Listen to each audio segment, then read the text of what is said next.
नमस्कार मंडळी, स्वागत आहे तुमचं आपल्या चॅनलमध्ये. तुम्ही पाहताय बाई तुझा आशीर्वाद या मालिकेचा 9 ऑगस्टचा रिव्ह्यू. तर मंडळी, आजचा एपिसोड देखील खूप छान आणि मजेशीर आहे. चला तर मग सुरुवात करूया.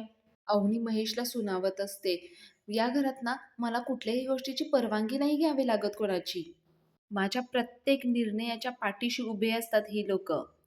यशाला आणि राजाला हे ऐकून छान वाटत असतं. अवनी पुढे म्हणते, आणि या घरात पुरुषत्व स्त्रीवर आवाज चढवून नाही, तर तिचा मान राखून सिद्ध होतं. महेशला फार काही अवनीचं अजून काही पटलेलंच नसतं. अवनी पुढे मग स्वातीला म्हणते, आणि बहिणी, तुला वाटत असेल की अवनी कुठल्या घरात राहतीये. भिंतींना रंग नाही, काही नाहीये. पण वहिनी, इथल्या भिंतींना रंग जरी नसला ना, तरी माझ्या मनातल्या स्वप्नांना रंग भरतायत हे. महेश आणि स्वाती अवनीच्या बोलण्यामध्ये अजिबात काही बोलत नसतात. ते फक्त अवनीचं ऐकून घेत असतात. पुढे मग अवनी राजा आणि यशाच्या मध्ये जाऊन उभारते आणि म्हणते, हे माझं घर आहे आणि ही सगळी ना माझी माणसं आहेत आणि हे घर सोडून मी कुठेही जाणार नाहीये. अवनीचे हे शब्द ऐकल्यानंतर राजाचा आनंदाला पारावर राहत नाही. तो लगेचच देवी आईला नमस्कार करतो. यशाला देखील छान वाटत असतं, पण महेश आणि अवनीला वाईट वाटत असतं की अवनीने येण्यासाठी नकार दिला त्यामुळे. इतक्यात बाहेर विवान आलेला असतो. तो म्हणत असतो, अवनी, महेश बाहेर या. अजिबात घाबरायची गरज नाही कोणाला, मी पोलिसांना घेऊन आलोय. विवान हाक मारत असतो, पण अजून कोणी बाहेर आलेलं नसतं. इकडे सुलक्षणा आणि दत्ता देखील काय होतं हे बघायला बाहेर आलेलं असतं. अवनीला विवानचा आवाज ऐकून ना एकदम धक्काच बसतो. विवान? पुढे मग विवान इन्स्पेक्टरना म्हणतो, अहो इन्स्पेक्टर, बघताय काय? तुम्ही पण हाक मारा ना. इन्स्पेक्टर त्याच्यावर चिडतात आणि म्हणतात, तुम्ही विचारताय की सांगताय? मग विवान लगेच परत त्यांना इग्नोर करून परत महेशला आणि अवनीला हाक मारायला लागतो. महेश, अवनी, या बाहेर या. मग सगळेच एकदम बाहेर येतात. त्याच वेळी धन्या आणि पाण्या देखील येतात. सगळ्यांना पोलिसांना बघून धक्का बसतो. इकडे सुलक्षणा आणि दत्ता मात्र खुश झालेले असतात. विवान पुढे म्हणतो, इन्स्पेक्टर साहेब, अरेस्ट देम. हे आहे ना अनसिव्हिलाइज्ड लोकांचं कॉम्बो पॅक आहे, कॉम्बो पॅक. दत्ता आणि सुलक्षणाला वाटत असतं आज काहीतरी होणारच, नक्कीच घेऊन जातील त्या पोरींना. विवान पुढे म्हणतो, चेहरे पाहिलेत का एकेकाचे? हे आहेत ना तडीपार केलेले सगळे गुंड वाटतायत, गुंड. विवान काही बाई पोलिसांना सांगत असतो. तो पुढे म्हणतो, यांनी आहे ना माझ्या अवनीला खूप त्रास दिलाय, छळ छळ छळलंय त्यांनी हिला. तिने ना सांगितलंय सगळं काही, मी हे ऐकलंय स्वतः. अवनीला प्रश्न पडतो, हे कसं आणि कधी झालं? मग ती ओरडते विमानवर आणि म्हणते, एक मिनिट, मी कधी बोलले असं? मग विमान म्हणतो, आत्ता फोनवर. अवनी म्हणते, फोनवर? हो, स्वातीने महेशला फोन केला होता. अवनीला खूप मोठा धक्का बसतो. विवान पुढे म्हणतो, आम्ही ऐकले आमच्या कानाने स्वतः. हे बघ, तू काही काळजी करू नकोस, आम्ही आहोत तुझ्यासोबत सगळे. मग अवनी स्वातीला म्हणते, स्वाती बहिणी, आपलं बोलणं चालू असताना तू फोन चालू ठेवला होतास? स्वाती म्हणते, अगं नाही, तसं नाही, तू प्लीज गैरसमज करून घेऊ नकोस. अगं तुझ्या काळजीपोटीच करतोय हे सगळं. मग महेश देखील म्हणतो, अगं अवनी, हे बघ, स्वातीने जे केले ना ते माझ्या सांगण्यावरूनच केलंय. आणि अगं आता तुला ना घाबरायची गरज नाहीये. आम्हाला माहितीये तू या सगळ्यांना घाबरून ना काहीच बोलत नाहीयेस. आणि हे आम्हाला कळलंय म्हणूनच आम्ही हे सगळं केलं. पण अवनी म्हणते, या क्षणी ना सगळ्यात जास्त भीती ना मला तुमचीच वाटतीये. अरे, मला या घरातून नेण्यासाठी तुम्ही या थराला गेलात? अवनीला महेशचं आणि स्वातीचं हे वागणं अजिबात आवडलेलं नसतं. मग ती स्वातीला म्हणते, स्वाती वहिनी, आणि तू पण? स्वातीकडून अजिबात अवनीने हे एक्सपेक्ट केलेलं नसतं. मग महेश अवनीला समजवत असतो, हे बघ अवनी, तू गैरसमज करून घेऊ नकोस. यामध्ये स्वातीचा काहीही दोष नाहीये. हे सगळं मी सांगितलं होतं तिला करायला. आणि हे बघ अवनी, तू ह्यांची चिंता करू नकोस आणि घाबरू देखील नकोस. आता मी आलोय ना आणि पोलीस देखील आहे तिथे. त्यांची कारवाई त्यांना करू दे. तू चल इथून. आणि महेश मग पुढे पोलिसांजवळ जाऊन म्हणतो, हे बघा इन्स्पेक्टर साहेब, हे सगळे आहेत ना गुंड लोक आहेत. माझ्या बहिणीला फसवलंय हो यांनी. तुम्ही आहे ना यांना यांना ताब्यात घ्या. मी ना तुम्हाला सगळं जे जे काही झालंय ना ते सगळं सांगतो. महेश मग राजाकडे बोट करून सांगायला लागतो, हा हा जो माणूस दिसतोय ना, तो माणूस आहे ना आमच्या घरात घुसला ड्रायव्हर म्हणून. माझ्या बहिणीला पळवून घेऊन गेला. पोलीस स्टेशनमध्ये जाऊन जबरदस्तीने लग्न केलं तिच्यासोबत, फसवलंय तिला आणि हे असं फसवून ना तिला या घरात घेऊन आलाय तो. महेश पुढे म्हणतो, "या माणसाने अजून काय केले ना, हे तुम्हाला सांगतो." त्याने ना त्याच्या भावाबद्दल आणि वडिलांबद्दल खोटी माहिती दिली आणि जेव्हा यांचे खरे चेहरे माझ्या बहिणीच्या समोर आले ना, तेव्हा माझ्या बहिणीला खूप खूप त्रास झाला आणि तेव्हा तिने घर सोडण्याचा प्रयत्न केला. पण तेही या माणसाने होऊ दिलेलं नाहीये. इथे महेशला माहिती नसतं, की राजाने अवनीला तिथे राहण्यासाठी का नको किंवा का अडवलं असेल ते. महेश पुढे थोडंसं इमोशनल होऊन म्हणायला लागतो, "माझ्या बहिणीने ना घर सोडलं पण होतं, पण आहे ना हा माणूस जबरदस्तीने तिला इथे घेऊन आला." हे जे काही चाललंय डांगणाच्या घरात हे पाहून दत्ताला आणि सुलक्षणाला मात्र खूप आनंद झालेला असतो. पुढे महेश म्हणतो, "हे बघा इन्स्पेक्टर साहेब, मी माझ्या बहिणीला घेऊन जाण्यासाठी आलो इथे. मला तिला घेऊन जाऊ द्यात आणि या सगळ्यांना आहे ना अटक करा." अहो, देशमान्यांची मुलगी आहे हो ही. ह्या अशा पडक्या घरामध्ये कशी राहू शकते ती? महेश पुढे इन्स्पेक्टरला हात जोडून म्हणत असतो, "प्लीज मला तिला घेऊन जाऊ द्यात."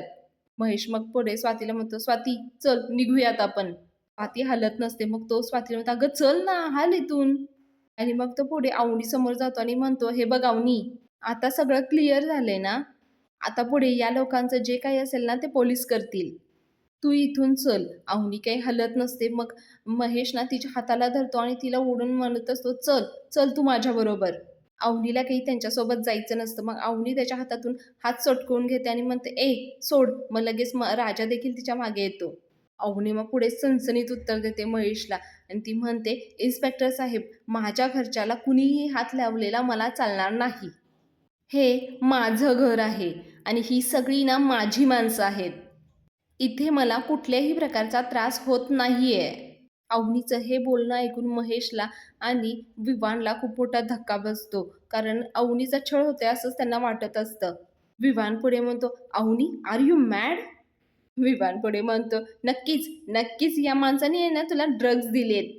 आणि पुढे मग विवान त्या इन्स्पेक्टरना म्हणतो, "इन्स्पेक्टर मी तुम्हाला सांगतो या लोकांनी ना तिला खरंच ड्रग्ज दिलेत म्हणून ती अशी बोलते." मग इकडे सगळे धांगड परिवारातले ना विवानकडे बघून हसायला लागतात.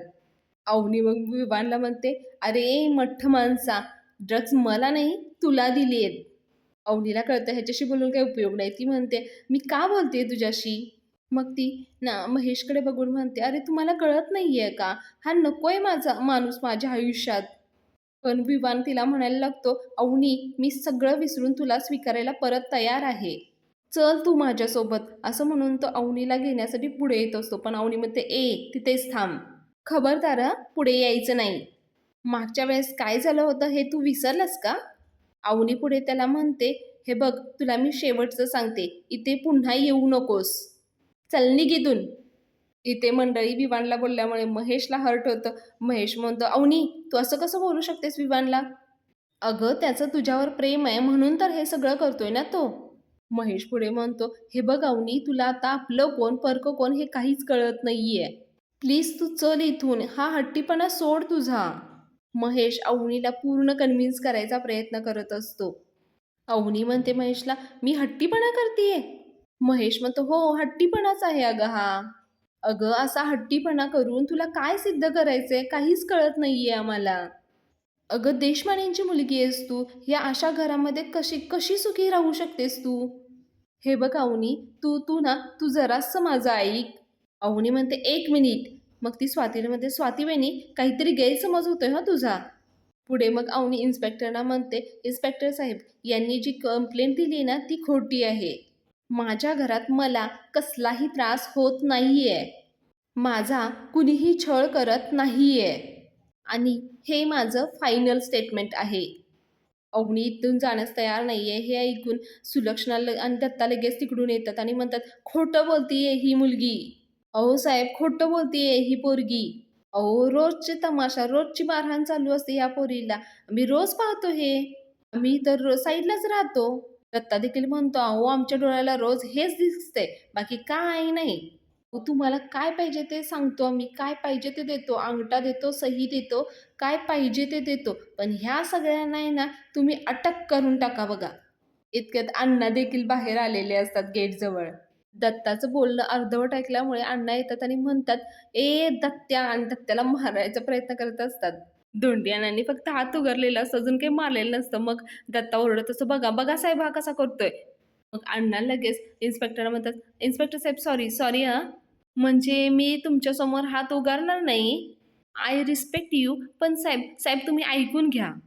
तुम्ही मला ओळखता, पण मला अरेस्ट करायच्या अगोदर मी तुम्हाला सांगतो, अण्णांना नेमकं काय प्रकरण चाललंय हे माहिती नसतं. अण्णांना वाटत असतं, की ताडपत्री घातल्यामुळे पोलिसांना दत्तानी बोलवलंय. मग अण्णा त्याचं एक्सप्लेनेशन द्यायला लागतात. मग अण्णा सांगायला लागतात, "अहो एवढा पाऊस पडला, अख्खं घर गळत होतं. सगळीकडं पाणी-पाणी झालं होतं. सगळे भिजायला लागले. सूनबाईंच्या अंगावर देखील पाणी पडायला लागलं. मला आता सांगा, सूनबाई भिजलेल्या चालतील का? आणि म्हणून मी घरावर ताडपत्री घालायला घेतली. आणि आता मी ताडपत्री टाकत होतो म्हणून ह्यानं तुमच्याकडे तक्रार केली. आणि तुम्हाला बोलवलं. आताच मला सांगा बरं दिसतं का ते?" मग ते इन्स्पेक्टर म्हणतात, "अरे बाबा गप रे, तुझ्यासाठी आलेलं नाही मी इथं. तुझ्या सूनबाईसाठी आलोय." हे ऐकल्यानंतर ना अण्णांची रिएक्शन खूप मस्त होती मंडळी. "अरेरेरे! सुनबाईनी काहीही केलेलं नाही हं. इन्स्पेक्टर साहेब सुनबाईनी काहीही केलेलं नाहीये. हे आहे ना ताडपत्री अहो आम्ही टाकलेली आहे. अहो सुनबाईंनी फक्त आम्हाला आयडिया दिली हो." आणि तुम्हाला सांगतो तिने त्या नोटीसमधला असला पॉइंट सांगितलाय ना, आता इन्स्पेक्टर साहेब तिनं आयडिया दिली म्हणून तुम्ही तिला अरेस्ट करणार आहे का? हे बरं दिसतं का? मला सांगा बरं, बरं दिसतं का? सगळेजण अण्णांच्या तोंडाकडे बघत असतात. मग इन्स्पेक्टर म्हणतात, "अरे कुणीतरी गप करा रे ह्याला." मागून मग सगळेच धन्या, पान्या, यश सगळेच म्हणत असतात, "अण्णा गं बसा, अण्णा गं बसा." सगळ्यांचाच एकदम आवाज ऐकून अण्णा म्हणतात, शांत आहे मी." पुढे मग इन्स्पेक्टर अण्णांना सांगतात, "तुझ्या सूनबाईविरुद्ध तक्रार होती की तिचा या घरामध्ये छळ होतोय." मग अण्णा लगेच म्हणायला लागतात, "छळ होतोय? माझ्या सुनेचा? मला सांगा कोण कोण करते माझ्या सुनेचा छळ?" मग त्यामुळे जवळ जाऊन म्हणतात, "सुनबाई सांगा मला तुमचा छळ कोण करतंय?" परत ते इन्स्पेक्टर जवळ जातात आणि म्हणतात, "इन्स्पेक्टर साहेब मला सांगा कोण छळ करते माझ्या सुनबाईचा?" मग ते इन्स्पेक्टर अण्णांच्या गालावरनं हात फिरवतात आणि म्हणतात, "धोंडी माझ्या लक्षात आलंय की तू हे काहीच केलेलं नाहीयेस. आणि मला हे पण परफेक्ट माहिती आहे की तुझ्या सुनेचा या घरामध्ये अजिबात छळ होत नाहीये." अण्णा मग मान डोलवतात आणि मग परत म्हणतात, "पण तरी पण तुम्ही आला तिथे मला शोधायला?" मग ते इन्स्पेक्टर विवानकडे बोट करून म्हणतात, "याची तुमच्या विरुद्ध तक्रार होती म्हणून आलोय मी." अण्णा म्हणतात, "याने याने माझ्या विरुद्ध तक्रार केली आणि तुम्ही लगेच पकडायला आलात? तुम्ही मला ओळखता की नाही सांगा बरं? वर्ष नाही जॉईन झाल्यापासून तुम्ही मला ओळखता? कधी तुमच्या असं ऐकिवात आहे का की मी माझ्या सुनबाईचा छळ केलाय म्हणून? अहो, उलट मी माझ्या सुनबाईचा रिस्पेक्ट करतो हां." त्यांना मग पुढे परत म्हणायला लागतात, "मी आणि माझ्या पोरांनी या या आशीर्वाद घराला बाईचा आशीर्वाद लाभावा म्हणून काय-काय केलंय आणि तरी पण तुम्ही असं बोलताय इन्स्पेक्टर साहेब." अण्णा पुढे म्हणतात, "आणि तुम्हाला आठवतंय का इन्स्पेक्टर साहेब, मी राजाचं लग्न झाल्यावर पोलिस स्टेशनला लाडू घेऊन आलो होतो आणि तुम्ही 2-2 लाडू खाल्ले होते आवडले म्हणून. हां, होय की नाही? आठवलं की नाही सांगा बरं? पण तरी पण तुम्ही असं कसं करू शकताय बरं?" मग ते इन्स्पेक्टर म्हणतात, "अरे बाबा गप रे, माझ्या लक्षात आलंय तू काही केलेलं नाहीयेस आणि तुझ्या सूनबाईने पण काही केलेलं नाही. ती या घरात सुखी आहे. बस." विवान मग इन्स्पेक्टरला म्हणायला लागतो, "म्हणजे इन्स्पेक्टर साहेब तुम्ही ह्यांच्याकडनं लाडू घेतलेत? म्हणजे ना तुमचं नक्कीच काहीतरी कनेक्शन आहे. तुम्ही अशा गुंडाबरोबर कनेक्शन ठेवता? मी ना वर जाईन." तो धमकी द्यायला लागतो इन्स्पेक्टरला. "मी वरती जाईन आणि कंप्लेंट करीन हां." मग इन्स्पेक्टर म्हणतात, "ए शुक, शुक, शुक, हां? कोणाशी काय कनेक्शन आहे ना, ते मी नंतर बघतो." अण्णा लगेच इन्स्पेक्टरच्या बाजूने बोलायला येतात आणि म्हणतात, "ए तुला सांगतोय काही बोलायचं नाही हां." मग इन्स्पेक्टर म्हणतात, "मी बघतोय ना." अण्णा लगेच मागे-मागे जात म्हणतात, "नाही, नाही साहेब बघतील, बघतील हं, साहेब बघतात." मग ते इन्स्पेक्टर विवानला म्हणतात, "पण मिस्टर विवान खानापरे, तुम्ही खोटी तक्रार केली ना, म्हणून तुम्हाला अटक होऊ शकते." मग ते इन्स्पेक्टर पुढे महेशला म्हणतात, "पाणी काय देशमाने साहेब, तुमचं जाऊ दे हो, पण मोठ्या साहेबांचा तर विचार करायचा ना. अहो, ही लोकं तुमच्यावर मानहानीचा गुन्हा दाखल करू शकतात." मग अण्णा आणि सगळे बाकीजण म्हणायला लागतात, "हो, हो, आम्ही मानहानीचा गुन्हा दाखल करणार." मग महेश म्हणतो, "हो, हो, कळलंय मला. इथे काय चालू आहे ना, ते सगळं कळतंय मला. तुम्हाला मी नंतर बघतो." आणि मग म्हणतो विवानला, "चल," असं म्हणून ते निघायला लागतात. जाता जाता विमान अडखळतो आणि पडणार असतो. त्या विमानला पाहून सगळेजण हसायला लागतात. अण्णा म्हणतात, "अरे याला चालता येत नाही आणि आम्हाला धडा शिकवण्याच्या गोष्टी करतोय हा." विवान चिडतो आणि म्हणतो, "मला मला हसता का?" आणि तो पटकन इन्स्पेक्टरच्या हातात असलेली काठी घेऊन त्यांना सगळ्यांना मारायला जातो. अण्णा पण सगळ्यांना थांबवतात. सगळ्या दांगटांना ते म्हणतात, "कायदा हातात घ्यायचा नाही." आणि मग ते इन्स्पेक्टरना म्हणतात, "इन्स्पेक्टर साहेब, कायदा तुमच्या हातातून हिसकावून घेण्यात आलेला आहे." मग इन्स्पेक्टर म्हणतात, "ओह!" मग विवानला देखील आठवतं, की त्यांनी इन्स्पेक्टरच्या हातातून काठी घेतली. तो घाबरतो थोडासा. मग इन्स्पेक्टर म्हणतात, "नाही, आलंय, आलंय लक्षात माझ्या." मग ते पटकन विवानच्या हातातून ती काठी काढून घेतात. इन्स्पेक्टर म्हणतात, "यांनी तर कायदा हातात घेतलाय." मग विवान एक्सप्लेनेशन द्यायला लागतो, "नाही साहेब, मी तर ते फक्त काठी घेतली होती." मग महेश म्हणतो, "हे बघ विवान, तू सॉरी म्हण आणि चल इथून." विवान पुढे मग सॉरी न बोलताच ना जात असतो तिथून. इन्स्पेक्टर मग विवानला थांबवतात. "ए, कुठं चाललायस तू?" आणि ते महेशला म्हणतात, "साहेब, तुम्ही या. त्यांना आहे ना अर्ध्या तासात पाठवतो मी." विवानला थोडं टेन्शन यायला लागतं. महेश म्हणतो, "अहो पण त्यांना." मग महेश म्हणतात, "येताय की तुमच्यावरती खोटा गुन्हा दाखल करू?" इन्स्पेक्टरच्या बोलण्याचा महेशला खूप राग आलेला असतो. पण स्वाती त्याला म्हणते, "महेश, चल." मग महेश नाईलाजाने विवानला तिथेच सोडून स्वातीसोबत निघून जातो. मग इन्स्पेक्टर सुलक्षणा आणि दत्ताला म्हणतात, "ओह, तुमचं काय आहे?" सुलक्षणा आणि दत्त आता खूप घाबरलेले असतात. ते म्हणतात, "नाही, काही नाही. आम्ही आम्ही पण निघतो." असं म्हणून दत्ता आणि सुलक्षणा देखील तिथून पळून जातात. इकडे विवान गयावया करत असतो इन्स्पेक्टरना सोडण्यासाठी. इन्स्पेक्टर म्हणतात मग अण्णांना, "धोंडी, तुला आठवतंय का रे? एकदा पोलीस स्टेशनमध्ये एका हवालदाराने माझी पिस्तूल घेतली होती आणि राडा करायचा प्रयत्न केला होता. आणि त्यानंतर त्याला काय शिक्षा झाली होती हे तुला आठवतंय का?" अण्णा खूप भारी ॲक्टिंग करतात मंडळी. अण्णा म्हणतात, "ओह! अबबबबब! नाही, नाही हं साहेब, ह्याला नाही झेपणार हं ते." हे बघून विवान अजूनच घाबरतो. मग इन्स्पेक्टर साहेब म्हणतात, "मला राग तर भरपूर आलाय. प्रचंड राग आलाय. असं वाटतंय, की याला पोलिस स्टेशनला न्यावं. पण काय आहे, देशमाने साहेब एखादा वकील करतील आणि हा मग परत सुटून जाईल. त्यापेक्षा तू एक काम का नाही करत?" अण्णा म्हणतात, "काय?" "ह्याला आहे ना, एक अर्धा तास तुला आणि तुझ्या पोरांच्या मी ह्याला हवाली करतो. फार दिसेल असं मारू नका, पण आणि अर्ध्या तासात पाठवून द्या बरं का." सगळेजण मग विवानकडे बघून हसायला लागतात. अवनीला देखील त्याची चांगलीच जिरवायची असते. मग इन्स्पेक्टर म्हणतात, "चला, मी येतो." इन्स्पेक्टर मग जाण्यासाठी निघतात. इकडे विवान इन्स्पेक्टरना गयावया करत असतो. "इन्स्पेक्टर साहेब, ऐका ना, ऐका ना." आणि तो त्यांच्या त्यांच्या मागे जात असतो. मग सगळे दांगट त्याला एकत्र घेरतात. विवान म्हणत असतो, "हे बघा, सोडा आम्हाला." अण्णा म्हणतात, "गॅस सोडा." "अरे, तुझा आता गॅसच बाहेर काढतो सगळा." सगळेजण मग त्याच्या गोल गोल फिरत असतात. पाण्या म्हणतो, "तू आहे ना आमच्या धन्याच्या डोक्यात दगड मारला होतास?" मग धन्या म्हणतो, "अरे माझ्या नाही रे, वहिनींनाच मारला होता. ते काय आहे, मी मध्ये आलो ना म्हणून मला लागला." पुढे मग यशा म्हणायला लागतो, "मागच्या वेळी तुला एवढं समजावलं तरी तुझ्या डोक्यात काय आलं नाही." आणि मग पुढे राजा म्हणतो, "काहीही केल्या अवनी मॅडमांचा पिच्छा सोडत नाही ना तू." मग अण्णा म्हणतात, "पोरांनो, आत्ता आहे ना याची शाळा घेतली पाहिजे." विवांची पार वाईट अवस्था करून ठेवली आहे सगळ्यांनी. त्याला ना एकदम जोकरच बनवून ठेवलेला असतो. त्यांना म्हणतो, "आत्ता कसं?" पाण्या म्हणतो, "अण्णा म्हणतील तसं." अण्णा हेडमास्टर झालेले असतात. अण्णा मग विवानला म्हणतात, "बस." विवान म्हणतो, "कुठं?" अण्णा म्हणतात, "कुठं काय? तुला काय खुर्ची पाहिजे काय बसायला? बस खाली इथं." विवान मग कोंबड्यासारखा तिथे बसतो. मग अण्णा पुढे म्हणतात, "राजा, रे राजा, हा काय कॅनडा रिटर्न आहे का?" राजा म्हणतो, "होय." मग अण्णा म्हणतात, "याला ना आपण दांगट संस्कारी रिटर्न करू." अवनी हसायला लागते. अण्णा म्हणतात, "मग या दांगट परिवाराला सगळ्याला, ए झाली का रे तयारी?" राजा म्हणतो, "हां, होते, होते." ते बोर्डवर ना खूप काही वाक्य लिहत असतात. विवान अण्णांना म्हणतो, "हे बघा, महागात पडेल हां, हे तुम्हाला हे सगळं." अण्णा म्हणतात, "मग मी आम्ही घेणारच नाही. महागातल्या गोष्टी आम्ही घेतच नाही." अण्णांचं हे बोलणं ऐकून सगळे हसायला लागतात. मग अण्णा पुढे म्हणतात, "ए, तयारी झाली का रे पोरांनो?" इकडे मग सगळ्यांचं लिहून झालेलं असतं त्या बोर्डवर. ते म्हणतात मग, "हां, झाली तयारी." मग अण्णा म्हणतात, "चल ये, ये इकडे असं मैदानात ये." सगळेजण विमानाला टपली मारत असतात आणि म्हणतात, "काय अण्णांची काय गप्पा मारतोयस तू?" मग राजा म्हणतो, "ते समोर दिसतं ना बोर्डवर, ते सगळं वाचायचं. मोठ्या आवाजात वाचायचं आणि प्रत्येक वाक्य वाचल्यानंतर आहे ना उठ्या-बशा काढायच्या." अवनी देखील बघायला लागते बोर्डवर काय लिहिलंय ते. मग पाण्या म्हणतो, "हे जर नाही ना केलं, तर मागून आहे ना शॉट बसणार शॉट." मग राजा म्हणतो, "ए पुढं बघ, पुढं बघ. ते पहिलं वाक्य काय लिहिलंय ते वाच." मग विवान एकदम हळू आवाजात तुटक-तुटक म्हणत असतो. मग राजा त्याला मारायला लागताना म्हणतात, "काय? ऐ असं असं बोलणार आहेस की तू? मोठ्यानं वाच. बाईचा मान सर्वात मोठा असतो. चल मोठ्याने वाच."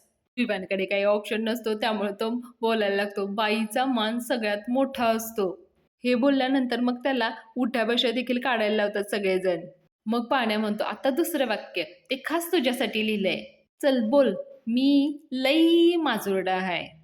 मग विमान म्हणायला लागतो, "मी खूप." मग सगळे म्हणतात, "ए नाही, मी लई, लई म्हणायचं." मग विमान म्हणतो, "मी लई माजुरडा आहे." सगळे म्हणतात, "हं." आणि मग परत त्याला आणखीन एक उठी-बशी काढायला लावतात.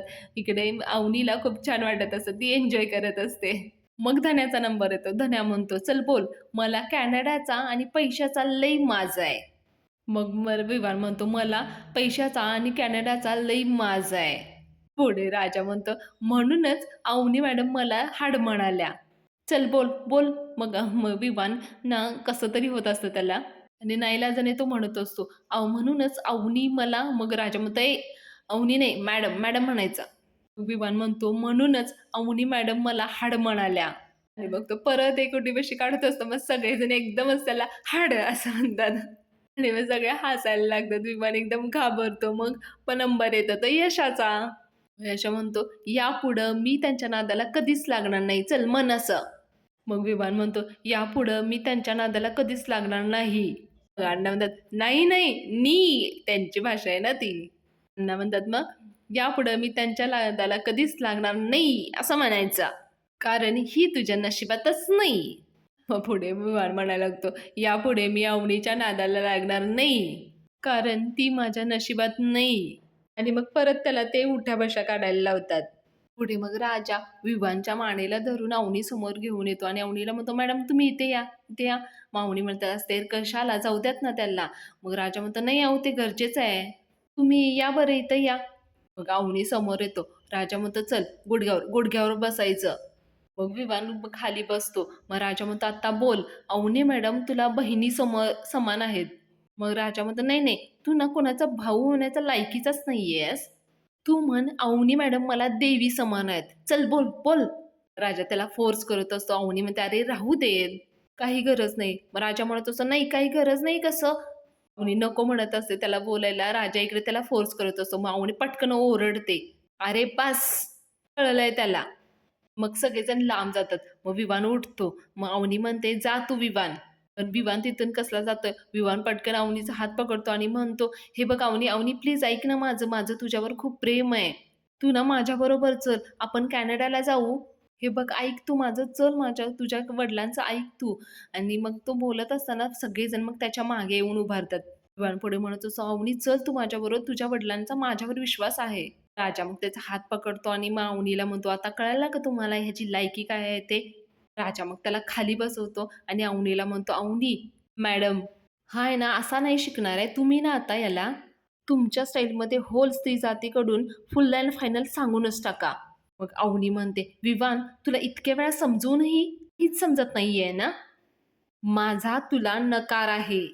हे तू लवकरात लवकर स्वीकार कर आणि कुठल्याही स्त्रीला गृहीत धरायचं नाही. No means no Vivaan. आणि यापुढे माझ्यापासून, माझ्या घरच्यांपासून सुरक्षित अंतर ठेवायचं." आणि मंडळी आजचा एपिसोड इथंच संपलेला आहे. पुढील भागामध्ये आपण पाहतोय की राजा अवनीवर रुसलेला असतो. व यशा विचारतो अवनीला, "काय झालंय?" अवनी म्हणते, "रुसलाय तो माझ्यावर." राजा म्हणतो, "नवरा बायकोच्या भांडणात त्या बिचाऱ्याला कशाला ओढताय?" इतक्यात धन्या आणि पाण्या आईस्क्रीम घेऊन आलेले असतात. ते अण्णांच्या सांगण्यावरून घरात सेलिब्रेशन करण्यासाठी आईस्क्रीम घेऊन आलेले असतात आणि अण्णांनी इथे अवनी आणि राजासाठी एक खूप छान सरप्राईज केलेलं असतं. ते आपल्याला उद्याच्या भागामध्ये पाहायला मिळणार आहे. ते बघून अवनीच्या डोळ्यामध्ये खरंच आनंद अश्रू आलेले असतात. आणि आजचा भाग मंडळी खरंच खूप छान होता. तुम्हाला जर आजचा एपिसोड आणि आपले जर रिव्ह्यू आवडले असतील तर प्लीज आपल्या चॅनलला लाईक करा, शेअर करा, सबस्क्राईब करा. चला तर मग उद्या भेटूया. बाय.